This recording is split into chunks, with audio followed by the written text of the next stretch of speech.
Everyone, it's Shane Kanto, your Wasteland Reviewer, and welcome to the Wasteland, my weekly show where I take a deep dive into a particular film. And this week, I have Heath from SiftPop joining me to talk about Indiana Jones and the Temple of Doom. Heath, thanks for coming on. Thanks for having me, Shane. I appreciate it. And you know the drill. Before we hop into anything, if you would like to shamelessly plug anything, go right ahead. Sure. You can find me on Letterboxd at the One Heath Bar. Just search Heath Lynch. You'll find me there. I talk movies and stuff and things. There we go. And for those who haven't watched the show before, we take three segments: coming attractions, the feature film, and our recommendations for all of you wonderful folks listening and watching. And starting with coming attractions for July 1st, Hollywood gave up on the 4th of July. And so we have Minions. So like everybody's like, well, we can't compete with Minions. And neither of us are particularly interested in Minions. And I also saw the whole movie already because, you know, you just watch one trailer. You give away the whole movie. And somehow got Eminem music in it, which was also strange. Was not expected. I'm really shocked that other studios were willing to give up this weekend. Frankly, the 4th of July weekend is traditionally a sought after commodity in Hollywood to get some tentpole staple blockbuster. And I can't believe all these other studios balked at Minions: The Rise of Gru. I don't know how much of the market Minions is going to eat up versus, like a more adult thriller or even like a teenage young adult based action comic book movie. Minions is going to be mainly kids that are brought to the theater by their parents. The demographic just doesn't line up, and there's clearly room for someone else to put something here, and they just didn't for whatever reason, which is crazy. Most people are going to be going to the theaters. It's going to be a long weekend for a lot of people, and they're just not going to. I don't know. Odd decision. I think it's interesting looking at it like within like a month scale, because the weekend before you have the Black Phone and Elvis, and they're probably hoping to have some extra legs because realistically all they have to compete with is Minions and their counter programming. So it's not the same audience who's going to go see the Black Phone to go see Minions. Not at all. And then I'm pretty sure a lot of studios did not want to try to compete on a second weekend with Thor: Love and Thunder. So I could see that being an issue, because even the week after that, they have another nice British movie along with Mr. Malcolm's List that actually comes out 4th of July weekend, is Mrs. Harris Goes to Paris. And those are the two movies I'm reviewing for SiftPop in July. Love that British crap. And then Paws of Fury comes out, and Where the Crawdads Are, where the Crawdads sing. I'm just like, they're like, well, we're not going to compete with Thor, so let's find other things to throw out there. And so it's going to be an interesting couple of weeks, but I know at least I do like some British dramas and also some things to take my mother to. So I'll show Mr. Malcolm's List to my mom. And I'm actually... I do really enjoy documentaries and music documentaries. So I'm pretty down for Hallelujah, Leonard Cohen, A Journey, A Song. So that's the one that I'm legitimately actually like, okay, I'm pretty excited for this. But the rest of them, like The Forgiven doesn't have good reviews coming out of its festival circuit that it released in. And even though I love Jessica Chastain and Ralph Fiennes, so theoretically I'm interested, but I don't know if I'm going to be rushing out to a theater to see that, or even how many theaters are going to be playing it. So I wonder legitimately if some studio, I don't even know if they would even know this, because Netflix is so terrible at release dates and just like, hey, in a month, here's something. Because Stranger Things season 4 part 2 comes out that weekend too. So I imagine a lot of people are going to be sitting home and watching those 2 episodes that are both movie length. Yeah, right. Because I think they confirmed that the last episode is 2 hours and 15 minutes. I mean, there would definitely be a large chunk of people that are checking it out, not to be dismissive, but yeah, just from a movie theater perspective, I'm just shocked. I don't know why the studios gave up on what is to me obvious money just sitting there and not being taken. Well, we'll see how many re-releases Jaws gets that weekend. And maybe theaters will get people to come in there. Talk to Roman. Well, when is ET being re-released for the 40th anniversary? Is Oh, that I think that's on? next week, isn't it? Because It's that I'm around actually there. excited for. That will be amazingly fun, but I don't know when that is. So Yeah, it's coming up quick. So a lot of that would be a fun Spielberg. 4th of July. If someone wants to do something fun, go watch ET. That would actually be a blast. That would probably be a better option than any of the other options to go Yeah. see that weekend. But speaking of Spielberg, that's what we're Mhm. here to talk about. And we're here to talk about Indiana Jones's second adventure, which is actually his first adventure, because this is mysteriously a prequel that I don't know if the general movie-going audience would even notice that. I talk to people all the time that do not know that this is chronologically the first film in the franchise. And we wonder what happened to Willi. I don't, because I'm just like, Indy dumped her ass real quick. Yeah. In this movie. But Heath, this is a prequel film and finds Indiana Jones inconspicuously winding up in the middle of India with a really annoying woman and a small Asian child, and wind up going to this palace where some kind of religious cult is ripping people's hearts out and practicing a lot of child labor. Causing all these PG-13 movies to exist. Because like Steven Spielberg's like, I'm going to get a little dark here. Yeah. And now, Heath, what are some of your general thoughts on Indiana Jones and Temple of Doom, and why did you want to come on for this episode? Yeah, so a little bit of background on this film for me. I think most people, when they think of Indiana Jones, and this isn't a slight to Temple of Doom, would consider this the weakest of the 3 original films of the original trilogy, or what some would just say the only 3 films. But that's with the caveat of you're comparing some of the greatest adventure films ever made. So Yeah. while it may be objectively the weakest out of these 3, it's still great, because that's just how great these original 3 movies were. And that's where I stand. It is, in my opinion, not as good as Raiders, and it's not as good as Last Crusade, but gosh, do I still love this film. I still love the adventure. I still have a great time watching this movie. And then for me personally, to get a little bit more into the background of it, I've actually seen this movie more than any other Indiana Jones movie, and it's not even close. Growing up, for whatever reason, this was the movie that we had on VHS, and me and my sister would watch this all the time. I never owned Raiders. I never owned Last Crusade. If I wanted to watch those growing up, it would be at a friend's house if they had it on VHS. So maybe a sleepover or whatever, once a year, if that, I'd see it. Whereas this, I probably saw once a month, once every 2 months. And I didn't own those other ones until I was like going away to college and I got them on DVD. So considerable difference in terms of impact, and to me personally, with my nostalgia or just my knowledge base on the franchise. So I definitely have an affinity for this film. I have a lot of love for it. I can quote most of the entire movie almost verbatim just from memory because I have seen it so much. But while still recognizing the other 2 are better, but also while still acknowledging then that this film is still great. So that's my general initial thoughts on Temple of Doom.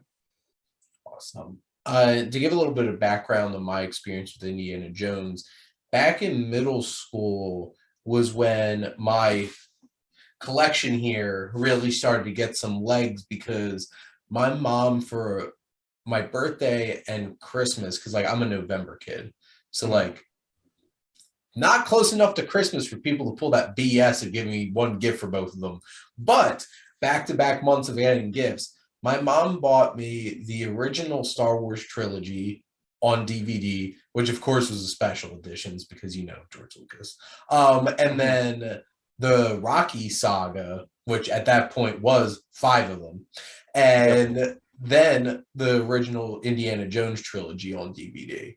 And so like I watched all of these so much Because like I would watch a lot of movies, and when I only had like 100 movies, they got rotated very quickly. It's a lot different now when you have like 1,700. But like I used to watch them so much, and it was always for me, this was my least favorite one because, and as an adult thinking, Raiders of the Lost Ark is like the most perfectly constructed adventure film, and like this is like the blueprint for things. And boy, do I love Indy and Henry Jones Sr. Last Crusade, and I'll get to this when I do my episode for it. That's my favorite Steven Spielberg movie. I love Indiana Jones and the Last Crusade so much. And that's the thing. Temple of Doom, all the adventuring is great. The action, great. It has a darker tone too. Pushes some buttons. And I think they work. My biggest thing with this film is, God, as a pro wrestling fan, I'm going to use this reference. Willi has X-Pac heat. Like, she makes me legitimately want to turn off the movie at some points. I'm just like, you are so damn annoying. I hate you so much. But, you know, Short Round's a fun addition to it. And like that, good for him with Everything Everywhere All at Once now. And like resurgence of his career. And like Harrison Ford. He is literally only, not to like fully cut you off, but just about him real quick. The guy's only done like a dozen like movies ever. And his 3 most prominent movies are all on my top 100 movies of all time, between Indiana Jones and the Temple of Doom, The Goonies, and Everything Everywhere All at Once. Like, I love this guy. He's amazing. He can do no wrong. Yeah. And then you like Harrison Ford is great as always as Indiana Jones, when he still was a human being who didn't like survive getting nuked in a fridge. For some reason, nobody has volunteered to do Kingdom of the Crystal Skull yet. So I'll do that. I'll talk to you later about it. Because like I remember I kept reaching out about all of them and like nobody wants this one. And I won't be doing obviously the 5th one because it won't be a Spielberg movie. No, it won't. I do love James Mangold, and I think he's a great. I'm actually excited to see what he can do with it.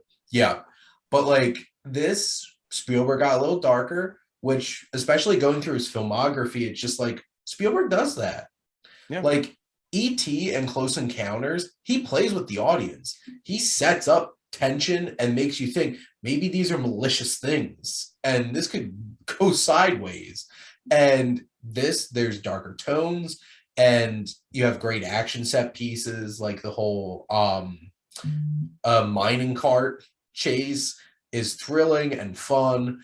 And you know, this movie is so interesting because I know there could be a lot to be said about like the portrayal of different types of people in the movie, and I think it gets criticized a lot for like its portrayal of the Indian people that they actually present in the movie, which is fair at this point. And you know, you're looking at 2 white dudes making this in the 80s. It's not like they probably put in as much effort as probably like presenting, because like more or less it's just like, hey look, they're a cult, they rip people's hearts out and stuff like that, and just like, yep, this is what they're like. And you know, at this point you're not going to be able to go back and change Temple of Doom. It is what it is at this point. And but I do think that this is still has a lot of fun to be had with it, and it's still Indiana Jones, and at least they're true to him. I think that was one of the biggest issues with Kingdom of the Crystal Skull, is like, this man's invincible now. That's not why we love Indiana Jones. Harrison Ford's like the perfect vulnerable hero, and that's why we love him. Yeah. So a couple things you addressed a lot there. Let's just discuss the Willi of it all. Yeah. So for those who are not aware, that actress is in this movie because of one major reason, and that reason is she was dating Steven Spielberg at the time. Her name is Kate Capshaw, and they actually went on to get married. They've been married pretty much since the late 80s or early 90s, somewhere in there. So we're talking like 30 years. It was a real relationship, great for them. They have multiple kids together. That's fantastic. But she is in here because she was dating Steven Spielberg and no other reason. And I've actually always been a big proponent of what I'm about to say, which is I don't fully blame Kate Capshaw at all for Willi being such a terrible character. I think she was doing exactly what she was told to do via the script and via Steven himself. The people at fault for that character being one of the most insufferable characters in the history of film, and I'm not even being hyperbolic when I say that, in the history of film, is fully on the scriptwriter and on Steven. The lines of dialogue they make her say, the way in which they make her say it, she puts scream queens to shame with the shrill in her voice. She is annoying. There's no other way to phrase it.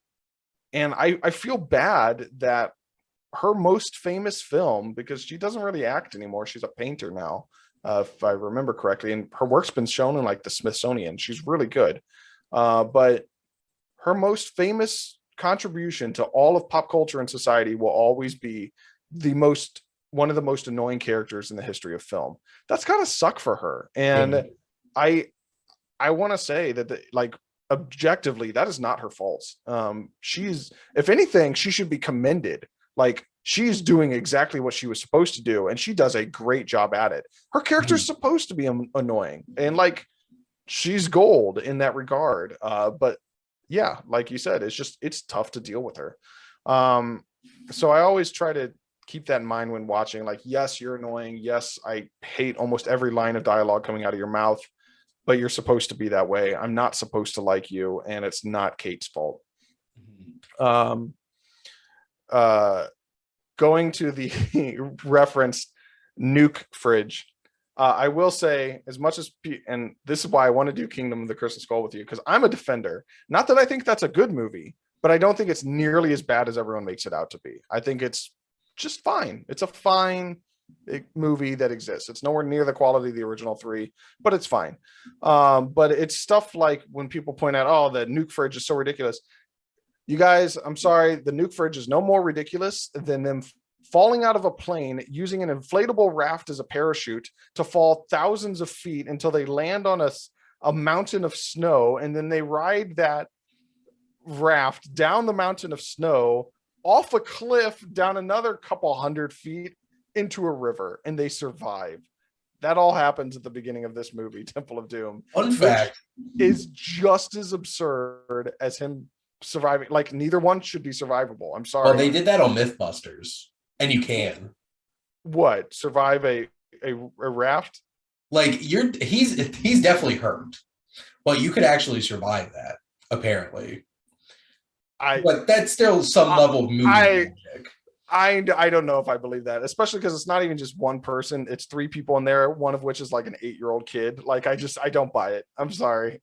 But regardless, in general, the Indiana Jones films have always done ridiculous stuff that shouldn't be survived, or played with the fantastical, especially the supernatural. Like, that's part of its. Well, like, I never had, like, for me personally, I never had issues with the fact that it had aliens in it.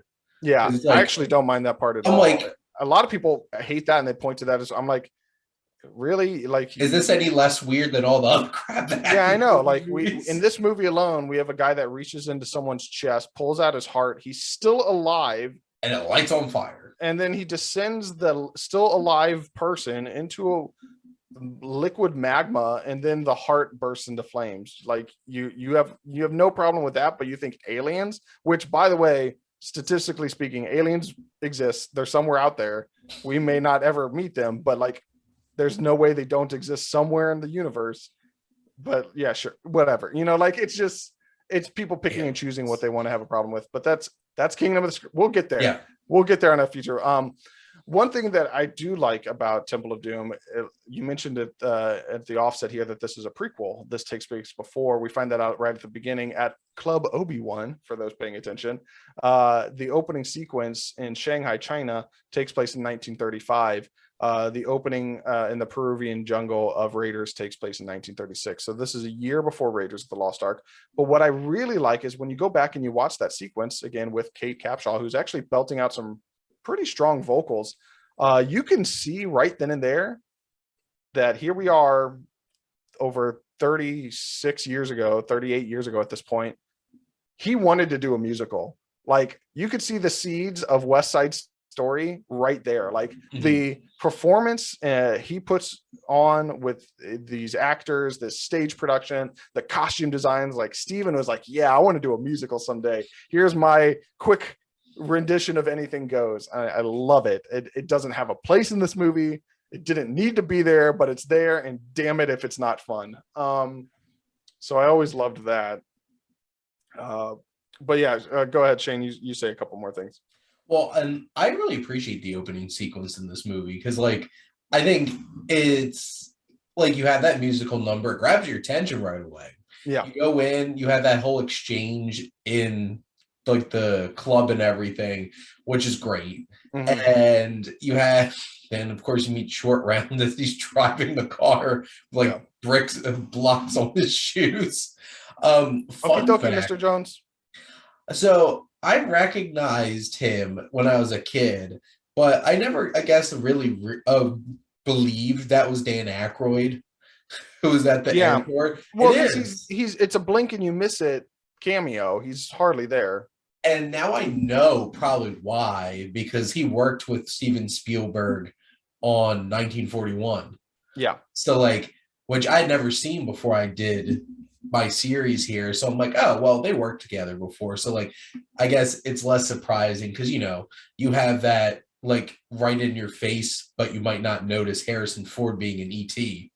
Because he's the teacher. Just they never show his face. But you have like those little kinds of things. And I think obviously this film is trying to go for like a lot of gross out moments. So, like, you know, at the dinner with that's what I wanted to, I couldn't, you mentioned earlier the cultural aspect, and I wanted to touch on this real quick. I remember as a kid watching this movie, and if anything, thinking it was cool, because very few movies, at least growing up, showed other cultures. Like every movie was America. We take place in America, whether it's in the past or the present or the future, but it's in America. And it was so rare to see a movie try to showcase another culture, at least for me growing up. That really didn't happen much. So it's really cool having a scene like that where it's like, oh, here's India and here's these other people, and they have other religions and other ways of dress and other customs when it comes to, you know, eating.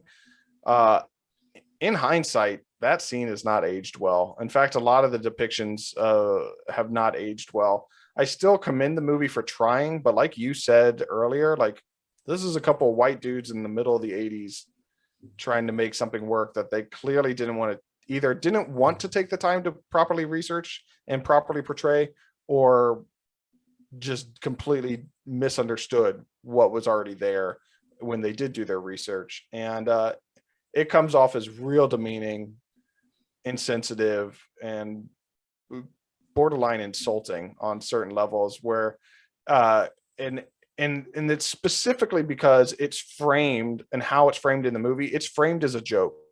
Or it's framed as something that's meant to gross you out. That dinner sequence in particular, you are supposed to be disgusted when they cut open the snake and all the other snakes and eels come out. I think they're snakes, but they might be eels. I don't really know what they were supposed to be. Snakes. I always thought they were baby snakes, but I've heard people say eels before. So, or like when they do the chilled monkey brain thing, like, it is there and it's framed the way that the score swells up at certain points. It is meant to creep you out and it's meant to gross you out. And that's derogative of another culture. Now, I have no idea. I've not done the research. I'm not going to pretend that I have. Maybe Indian people do have something called snake surprise, where they cut open a snake and it's full of baby snakes, or they eat chilled monkey brains. I don't know. But if they do those things, you shouldn't represent them of, oh, this is fucking gross and disgusting. Yeah. Like there's a snippet of a line there where Harrison, when they're at the village before they go to Bangkok Palace, where Harrison's talking to Willi when they just fed him food, and he's like, you're insulting them and you're embarrassing me. Eat the food. And I wish someone had said that to George Lucas and to Steven Spielberg. Like, remember that, like, you are going to potentially be insulting people. So you may think it's gross, but we need to handle this delicately. And they surely didn't. So again, I commend them for, I guess, potentially they wanted to explore another culture. I love the visuals of the costumes, some of the set designs within the palace. There are elements there that are, even showing the economic wealth disparity within the country, and some people live in incredibly poor villages and some people have these elaborate palaces. There is an element of that shows a reverence for the culture and the society in India at the time. But there are other elements where I'm just like, this is played off as a joke or something that should not be, and it's very distasteful. It irks me. Well, and I think the inconsistency is what's so confusing about it, because in that same sequence with Willi and Short Round getting all grossed out, you have on the other side of the table Indy getting called out on his shit. For some of the stuff that he does. And like, he calls himself an archaeologist. Others would call you a grave robber and stuff like that. And that's really interesting. And it's interesting that somebody from a different culture is calling him out for his insensitivity to their cultures. Yet then right down the table, they're making all these gags, which are really insensitive jokes about somebody's culture. Well, even just speaking from a narrative perspective, again, growing up, I focused that scene way more on the food and like, ew, it's gross. Again, I was a kid. But like now when I watch that scene, like clearly the more important conversation is the conversation that Indy is having with the Sultan and the Sultan's advisor, and how he's trying to like probe him and question him about, but like while directly being insulting. And they're like trying to have this kind of polite political conversation where they're taking jabs at one another. Like, that's actually a really important narrative story beat, which leads to why they don't trust him and they have a thuggy in his room later. And the movie doesn't focus on that for whatever reason. They distract you with these food gags, and it again, that just the whole dinner scene is handled and constructed poorly. Well, and I think that's exactly it, because I think some of the tonal issues with this is it is trying to be darker, and that conversation's darker, dealing with some darker themes and calling out Indiana Jones, who's our hero, on like, maybe what you're doing isn't exactly right, but then they're playing for like silly kid gags at the other end of the table, and it's just like, hey, well, when the adults are listening to this, kids aren't going to care. So we got to have them laughing at that. And that's a thing, because like, I don't feel like Raiders or Last Crusade specifically pander to children at all. At least not in the way that this one does. I feel like they're more universal. Like there's things that like the whole family could enjoy about both those movies. And this one's trying to be darker, but also still trying to be like, well, if kids are coming to this, need to have some moments for them too. And I feel like that's why that scene's so awkward in terms of like trying to balance things. And it, you know what? You are 100% right. That scene plays very differently when you're a kid versus when you're an adult, because you focus completely differently on what actually matters in that scene. And fun little shout out to the British actor who plays that British Colonel, because that is Grady from The Shining. You've always been here, Mr. Torrance. And because like he's popped up in like at least 3 Stanley Kubrick movies at this point. And like, and then he pops up in this because he was in Barry Lyndon. He's Alex's father in A Clockwork Orange. And then he's Grady from The Shining. He was in Thunderball too with James Bond. Who's he in Thunderball? I haven't watched that in a long time. I'm sure the next time I watch that, I'm going to be like, oh, there he is. I mean, he was uncredited. He was in the room before we knew that Blofeld was Blofeld, and they just show like all the people at the table. He was one of the Spectre agents.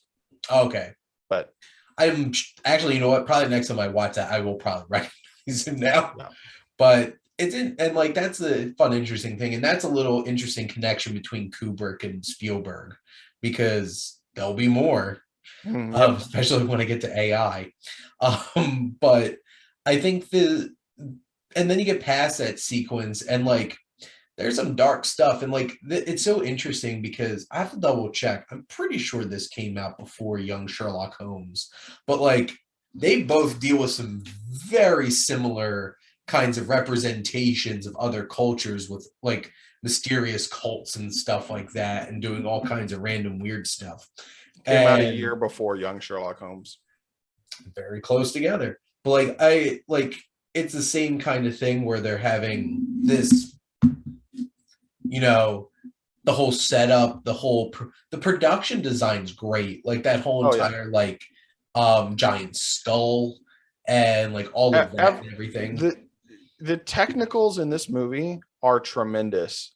Whether it's the costume design, the set design, the art direction, of course, John Williams' original score, like the cinematography and how they light some of these sequences, the editing, when especially a lot of these action sequences, you mentioned the minecart scene earlier, could have been really garbled up, is pretty discernible and easy to follow and comprehensive. And the technical elements of this film are tremendous and in no way hinder this movie.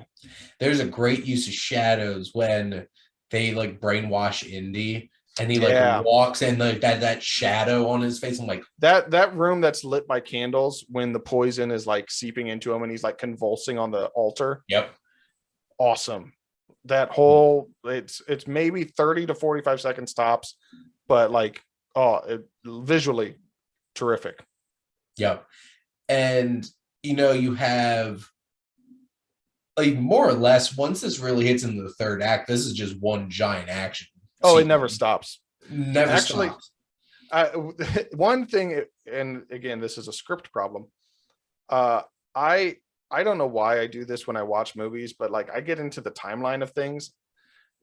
Because to me, if things start to happen too rapidly in sequence, it starts to break my suspension of disbelief. Because I'm like, that just wouldn't blah, blah, blah, blah, blah, and it can bother me. And this movie gets me a little bit because all of this happens in a day. Now, when I say a day, I'm not talking about from the beginning and when they're in Shanghai. I'm talking from the moment they reach the village. From that moment on, it's pretty much just 24 to 36 hours. And it drives me nuts. They go to the village, they get the lunch, they hear the story, night falls. The very next day, they go to Pankot Palace. They're immediately given dinner. And then it's right after dinner that they go, and Indy and Willi have this weird sexual argument where won't they have sex, which is weird. Short rounds like right there. But and then that immediately leads to the thuggies in the room. Yep. He takes him out, which immediately leads to him finding the trap door. And we all know where it goes from there. We have the ritual ceremony. All of this stuff happens down in the mines, the minecart chase above the crocodile bridge, which those are not crocodiles, by the way. Those are 100% alligators, even though they're supposed to be crocodiles. All of that's a 24-hour block, 36 hours tops. And at some point, I'm just like, no, like they would have stopped at some point. Does no one sleep in this world? like yeah, I get like they were up all night. Yeah, it's like that's what I'm saying. Like we go from them being at Pankot when they're introduced, it's broad daylight outside, and then the next time they're outdoors again, above that bridge and having the crocodile, like it's broad daylight again. The whole night has gone by, and they were underground in these thuggy temple caverns, catacombs, and yeah, it's just no one sleeps. Well, and you really feel that too, because it's like I said, the whole entire third act of this movie, it's like the second that It does not stop. snaps out of it, it's just one long action sequence the whole rest of the movie. It never gives you a chance to take a breath. And again, I want to be clear, like, I understand adrenaline is a thing. People have done heroic stuff in their life, or hell, even I've had like, okay, you know, for whatever reason I can't sleep and I'm up through pretty much most of the night and I fall asleep. Like, I'm not saying that it's not possible, but it feels slightly unbelievable that all these, like, the story could have been structured slightly differently, that like they go to bed and then the next morning when he wakes up, the thuggies in the bedroom trying to kill him or something. Like, that literally fixes everything. So, and that's the most minor of changes. So. Well, and I remember watching this and still getting freaked out by all those bugs. Yeah. Oh my God. Yeah. And because, you know, and it's funny because I had Adam on for Raiders, and he watched the behind the scenes making of Raiders, and they're talking to Harrison Ford, and he's like, you know, I'm not afraid of snakes, bugs, rats, or anything. Like all those scenes, it's like, I'm like, good thing Steven Spielberg is not Stanley Kubrick, because he would have found what he was afraid of. Yeah. And wrote it into the script. For sure. But like that sequence, it's like those bugs, it's like, that is way too many bugs. I can deal with bugs. I used to be a summer camp counselor for like many years. So like being outdoors is kind of fine to me. But like even that scene gives me the heebie-jeebies. I would not feel comfortable having bugs like that. Although it does lead to one of the best, most gifable moments in the history of film. And you might know what I'm talking about because this gif has been online for years.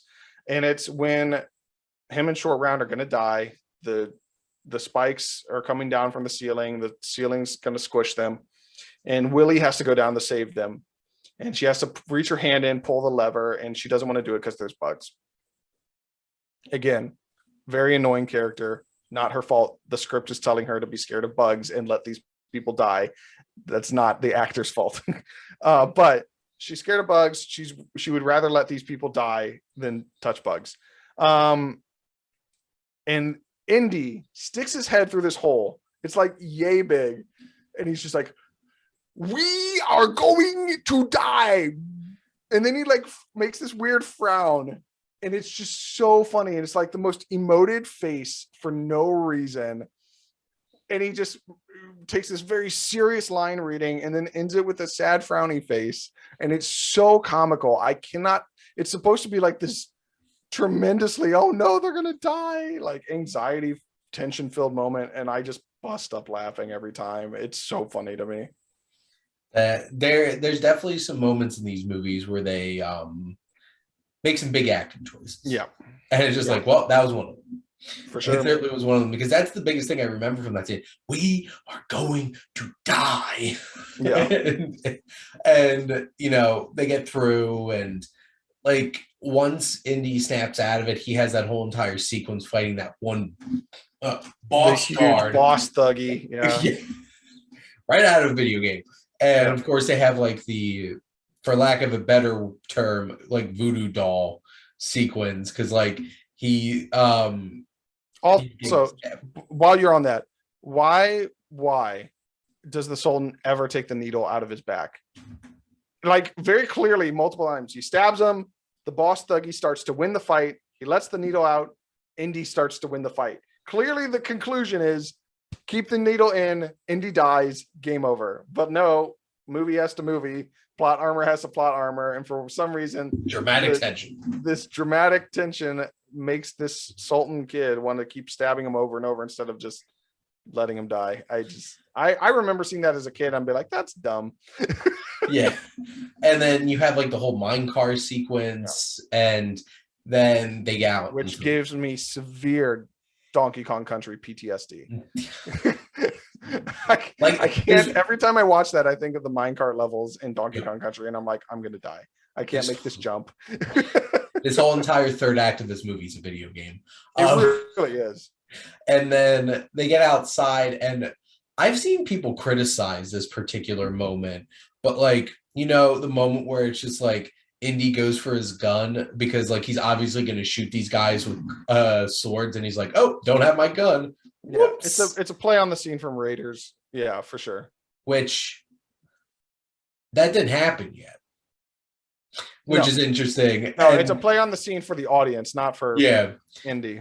And I think that's why I've seen people criticize it. It's like that you're breaking that wall between the film and the audience. I mean, a little bit you're breaking that wall, but at the same time, that's clearly within his personality to do that.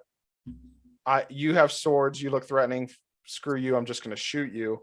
So I never had a problem with it because of like, of course he would try to do that because that's just who he is. And he tried this time and he couldn't because he didn't have the gun and he miscalculated.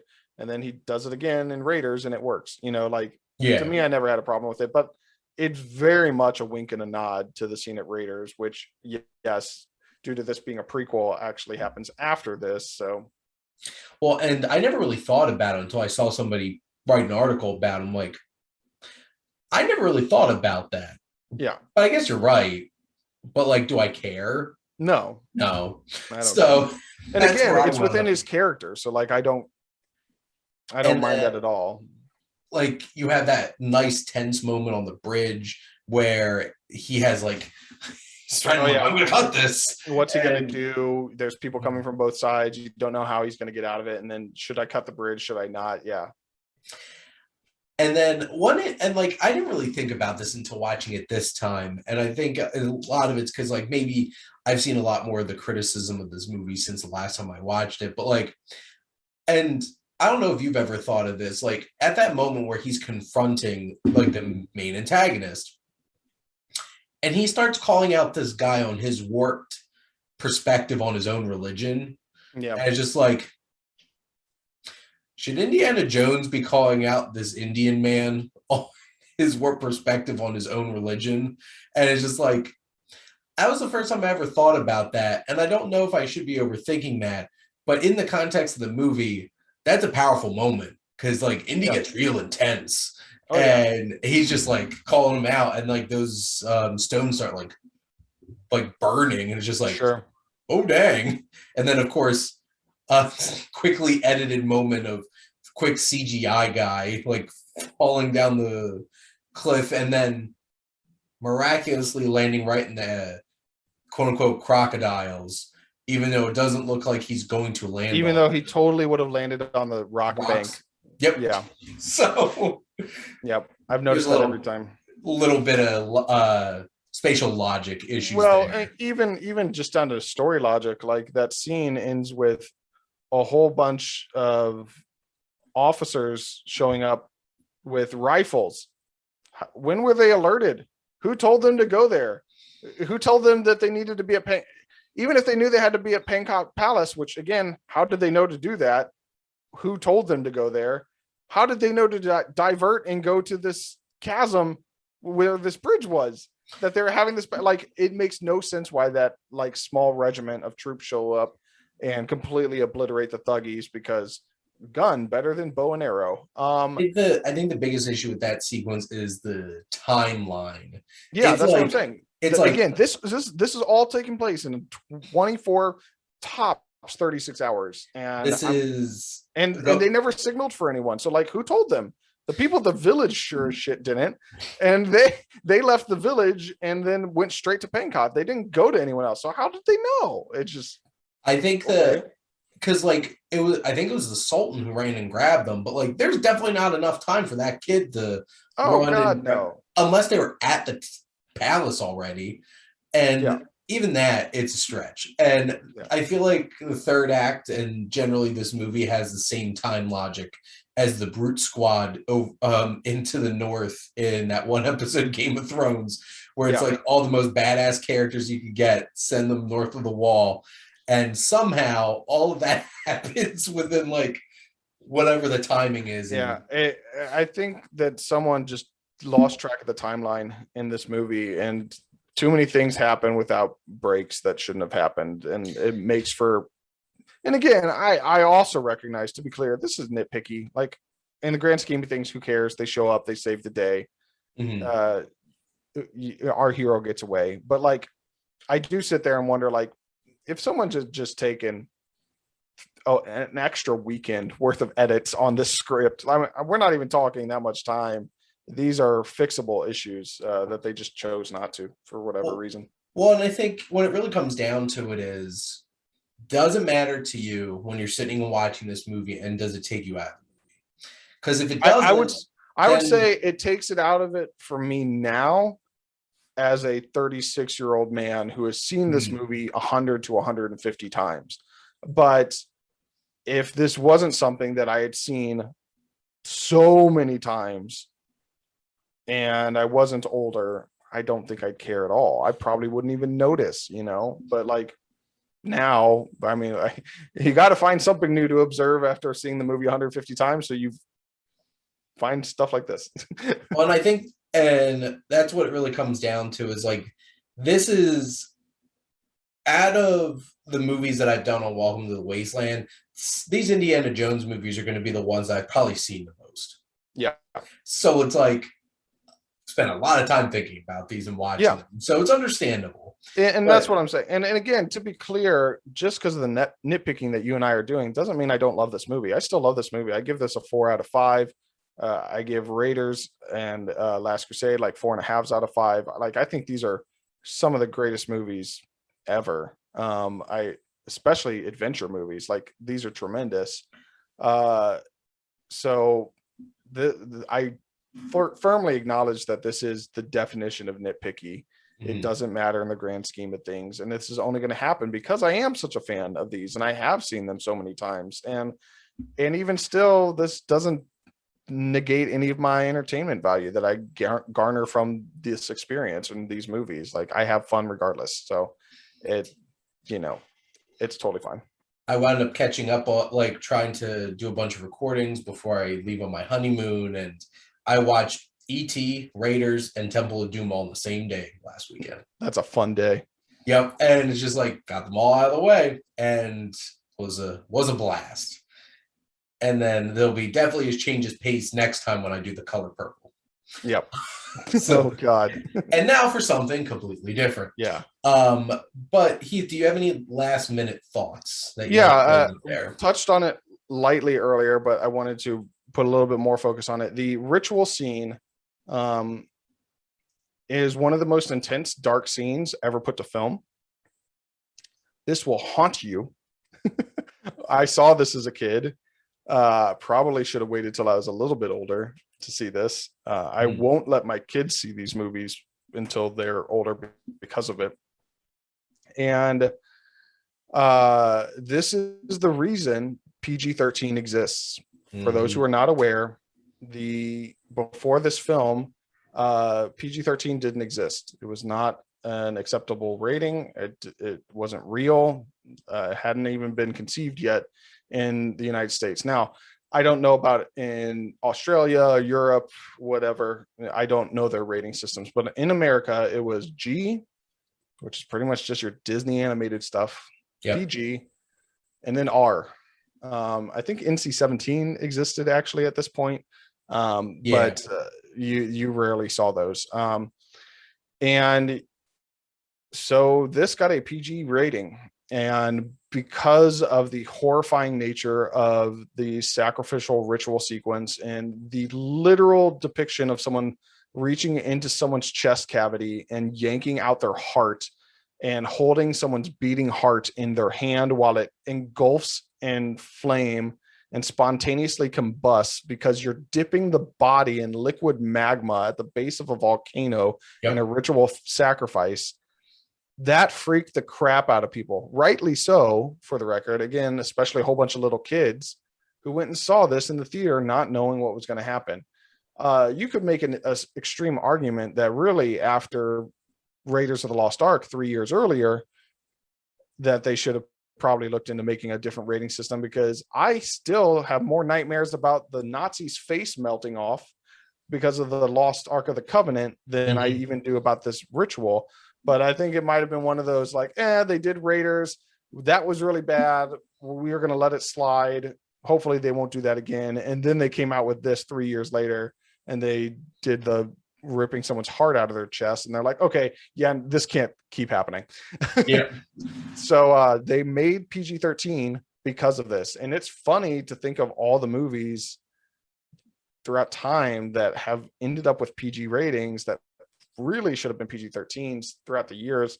You're talking these movies, the Indiana Jones. There's a lot of James Bond movies that were PG that should have been PG-13. Even some kids movies like The Goonies next year in 1985, that was PG, and they say shit and all kinds of stuff in that movie all the time.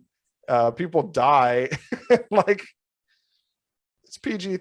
So it just worth pointing out, this is a moment in cinematic history that something came out in a movie and they literally had to change the rules because of how intense the movie was.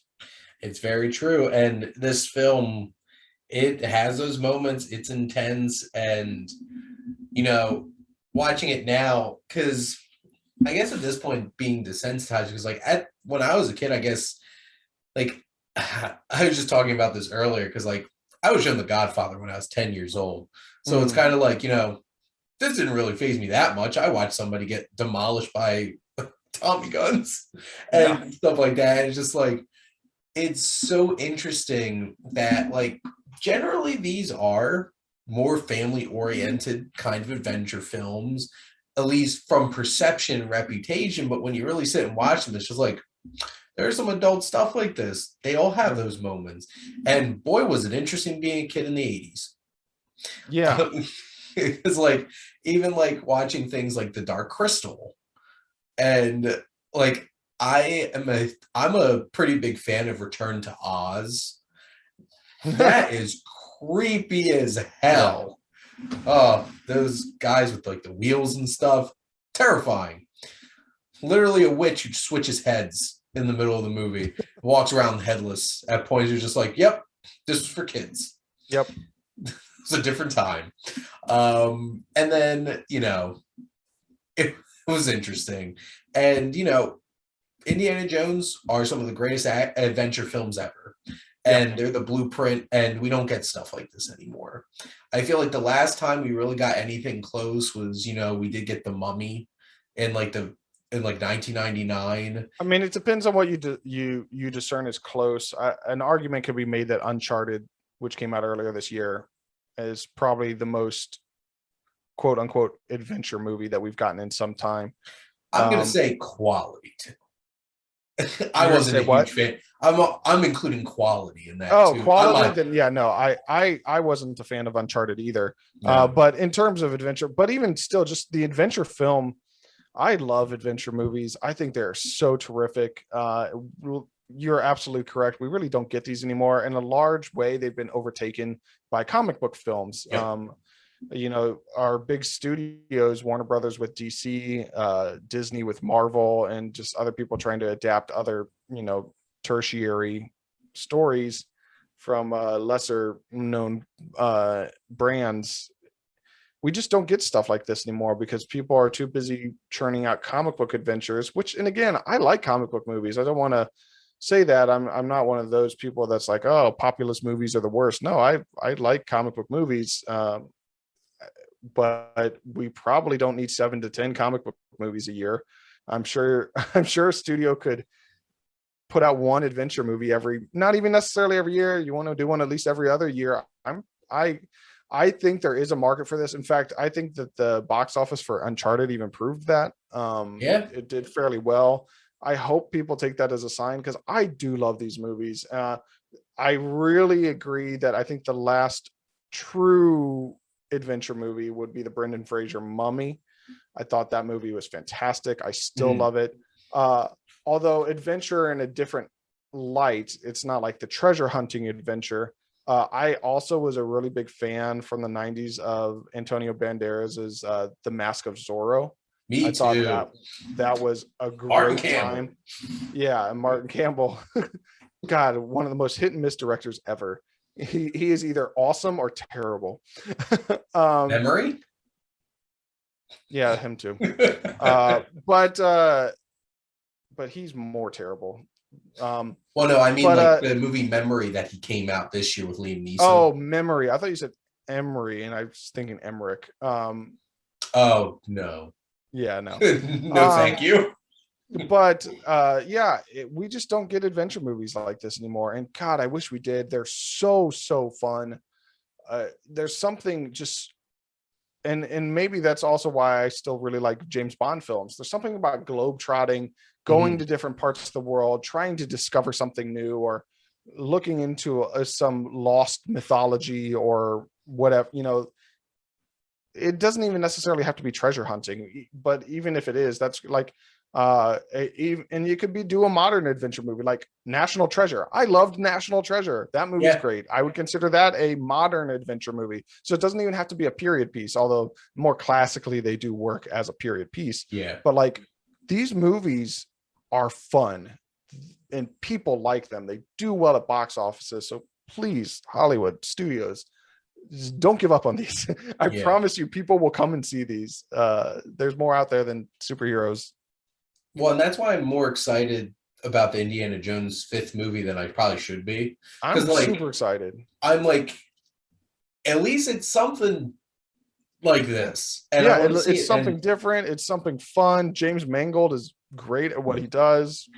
And if it isn't Spielberg, I think James Mangold is one of the best old school directors in Hollywood right now, because like not many directors would go out and make something like Ford v Ferrari anymore, or like Walk the Line or 310 to Yuma, and even what he did with Wolverine.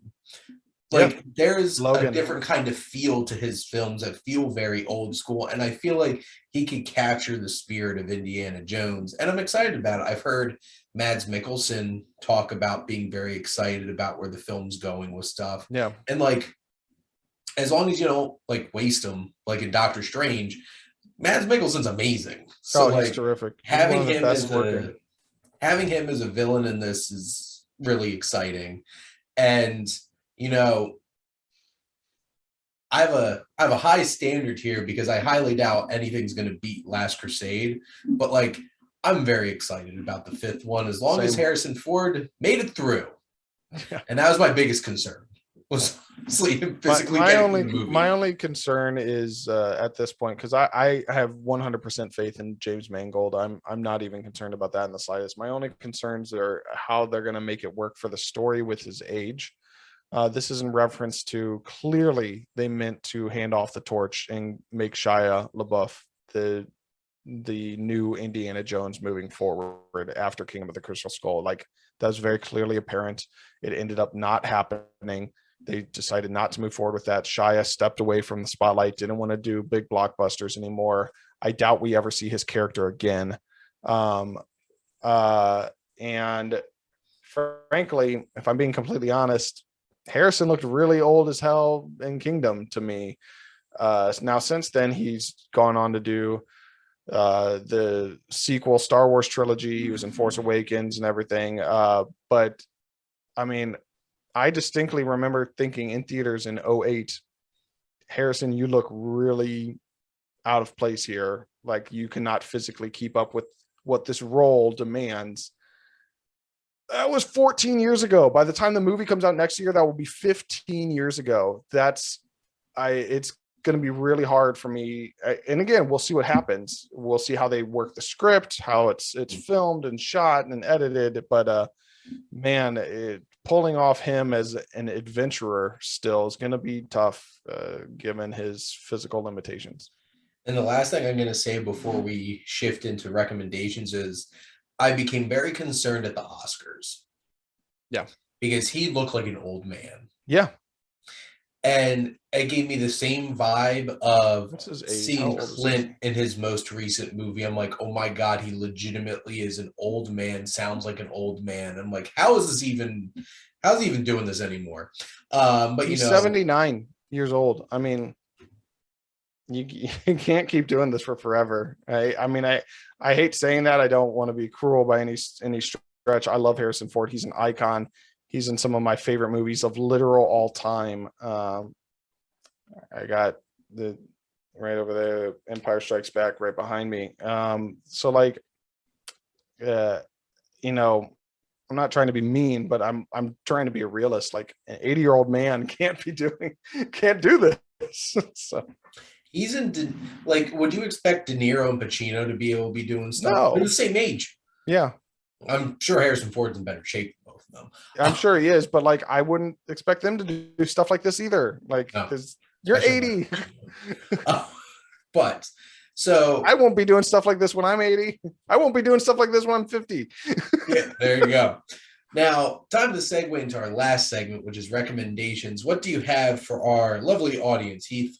So I recently got to take in a documentary that I really love. I doubt many people take the time to plug documentaries, but I do think documentaries are very important, especially in the current era that we live in today. It's very important to stay on top of things, to try to understand what's going on in the world around you, to try to listen to facts and to science, and to make found conclusion based off of facts and science, and not what you think you want to believe.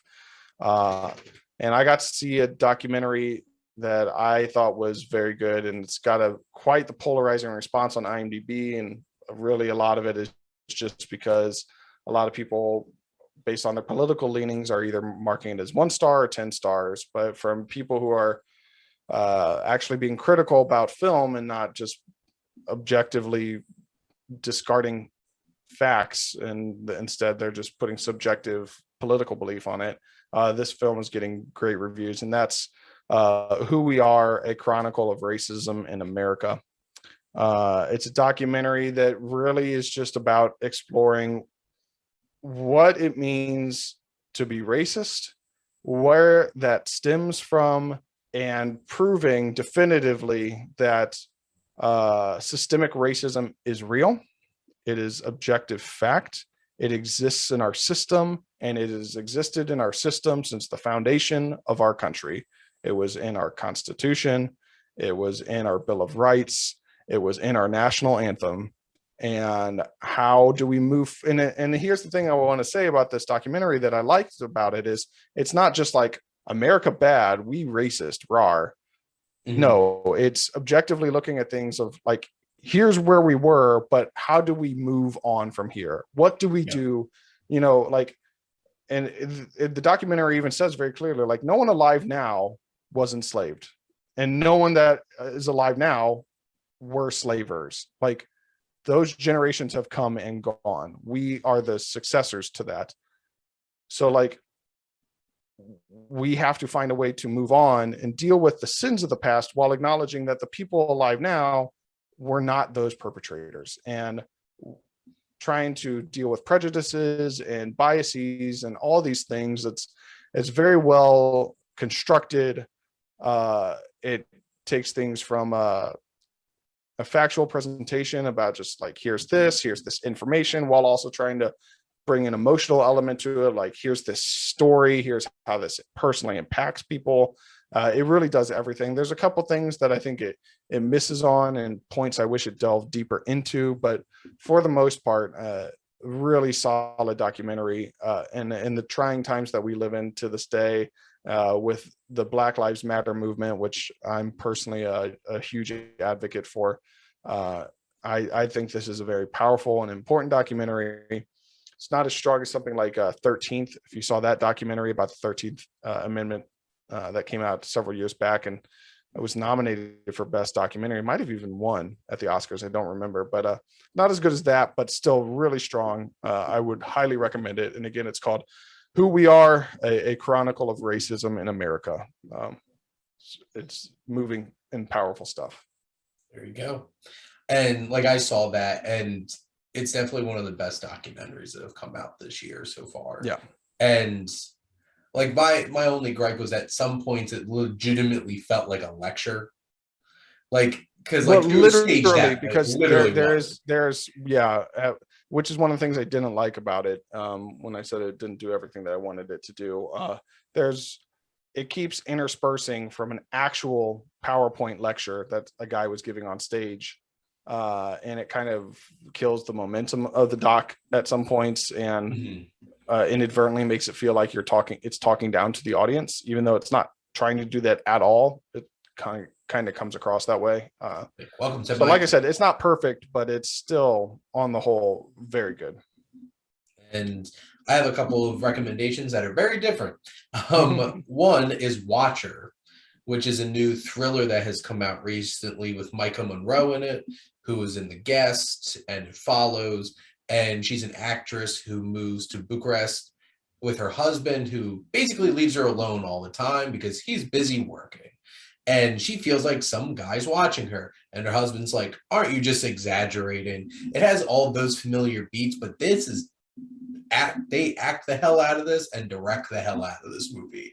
And Bern Gorman is unbelievably creepy in this movie.